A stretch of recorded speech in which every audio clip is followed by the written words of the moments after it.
আসসালামু আলাইকুম ভিউয়ার্স। তো আপনাদের স্বাগতম আরেকটি আমার নতুন ব্লগে। তো আজকে আমরা উমরা করতে যাচ্ছিলাম সবাই মিলে। তো আমরা সামনের গাড়িতে ছিলাম, আমাদের পিছনে আরেকটি গাড়ি ছিল, আরেকটি গাড়িতে আমাদের আরও কিছু আত্মীয় স্বজন ছিল। তো এই যে দেখতেই পাচ্ছেন আমরা মক্কা চলে এসেছি, মক্কাটাও দেখা যাচ্ছে।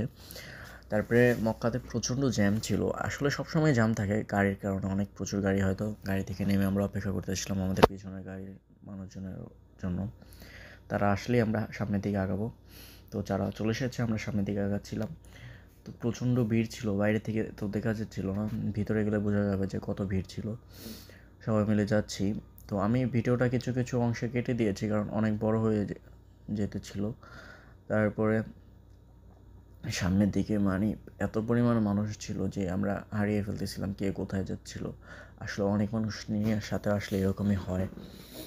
তারপর আলহামদুলিল্লাহ আল্লাহ আমাকে তৌফিক দান করেছে আরেকবার উমরা করার জন্য। আল্লাহর কাছে হাজার হাজার শুকরিয়া। তো আমরা সামনের দিকে আগাইতেছিলাম, যেতে যেতে অনেক মানুষ দেখতেছিলাম, বাঙালি, বিভিন্ন দেশের, সব দেশেরই মানুষ ছিল, লাখ লাখ মানুষ হয় উমরাতে। এখন তো আরও উমরার সিজন, বিকজ কিছুদিন পরে রমজান, সবাই চলে এসেছে সৌদি আরবে রমজানের উপলক্ষে উমরা করার জন্য। আমরা ভিতরে দিকে আগাচ্ছিলাম, তো অনেক মানুষ ছিল, আপনারা দেখতেই পাচ্ছেন। হাঁটতেছিলাম, পথে সে তো শেষ হইতেছিল না। আসলে গাড়ি অনেক পিছনে নামিয়ে দেয় আমাদের সবাইকে, কারণ ভিতরে গাড়ি অ্যালাউ না, কারণ গাড়ি যাবে না মানুষ যাবে, তার জন্য আমাদের অনেকটুকু হাঁটা লাগে, অনেক। তারপর অনেক কষ্টে যাইতেছিলাম, অনেক রৌদ্র ছিল, গরম ছিল, পায়ে জুতা ছিল, স্যান্ডেল ভিতরে গিয়ে খুলে ফেলবো অবশ্য, না হলে তো প্রচণ্ড নিচের তাপ সহ্যই করতে পারতাম না জুতো না থাকলে। কিন্তু আল্লাহর কি এক রহমত, ভিতরের টাইলসগুলো এত ঠান্ডা যা বলার বাহিরে, জানি না কীভাবে, বাট অনেক ঠান্ডা, গরমই লাগবে না আপনার, আরও পা বরফ হয়ে যাবে, জমে যাবে।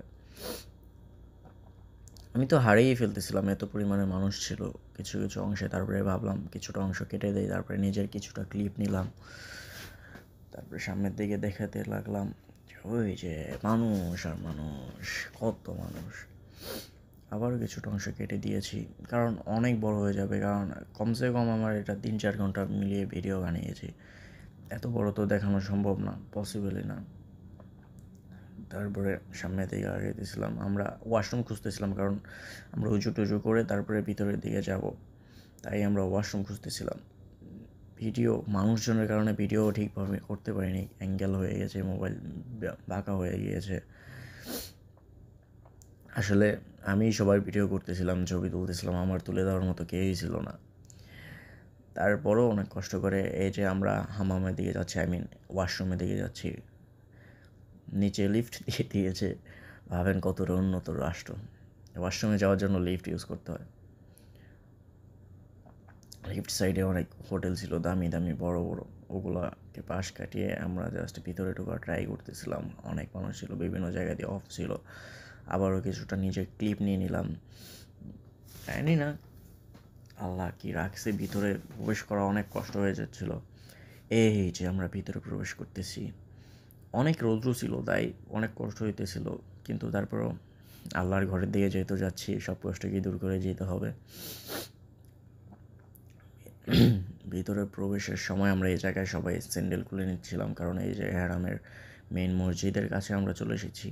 তো সবাই জুতা হাতে হাতে নিয়ে নিয়েছে, কারণ জুতা নিয়ে আমরা সম্মান দেখি আল্লাহর প্রতি, জুতা হাতে নিয়ে নিয়েছি, কারণ মসজিদের ভিতরে তো জুতা নিয়ে যাওয়া ঠিক না, প্রবেশ নিষিদ্ধ। তারপর অনেকে জুতো নিয়ে যাচ্ছিলো, কারণ মসজিদের ভিতরের ফ্লোরটা এত ঠান্ডা যা বলার বাইরে, অনেকের পা জমে যাচ্ছিলো।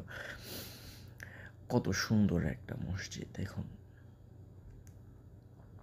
আমরা আগাইতেছিলাম, আমি হাসতেছিলাম, ফিরোজমাকে বলতেছিলাম যে আসেন আপনার কিছু ভিডিও ক্লিপ নেই। আমরা একসাথে, পিছনে ছিল মামারা আমার আরও, এই যে ছোটো বাচ্চাটাকে বললাম যে আসো তোমাকেও নেই, শরম পেতেছিল, তাই কোনো কথা বলতেছিল না।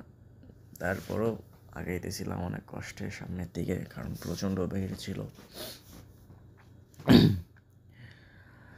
আল্লাহ শেষ রহমতে আমরা ভিতরে প্রবেশ করতে পেরেছি। আমি তো ভাবছিলাম প্রবেশই করতে পারবো না, কারণ জোহরের আজান দিয়েছিল তখন, মেবি প্রবেশ নিষেধ করে দেয়। অবশেষে কাবা ঘরের সামনে চলেই আসলাম।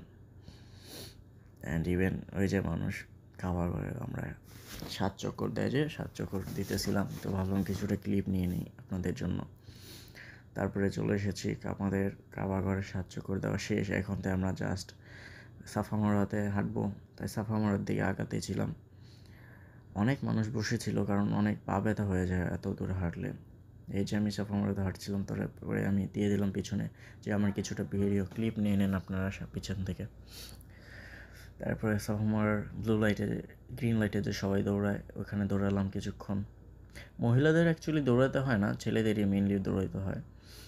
তারপরে দৌড়েছিলাম, পা ব্যথা করতেছিল, তাই বেশি দূরে দৌড়াতে পারতেছিলাম না, কারণ অনেকগুলো হাঁটা লাগছিল। আজকে সারাদিন হাঁটতেই ছিলাম, লাইক 12টা থেকে শুরু করছি, তখন মেবি বাজে পিকা সন্ধ্যা 5টা-6টা। তারপরে বললাম যে ঠিক আছে, আর ভিডিও ক্লিপ নেওয়া লাগবে না, আমার ফোন আমাকে দিয়ে দেন। তারপরে নিজের ফোন নিয়ে নিলাম, সামনের দিকের কিছু ক্লিপ নিলাম, নিজের কিছু ক্লিপ নিলাম, আঁকাইতেছিলাম। দেখুন কত সুন্দর একটি পরিবেশ, তাই না?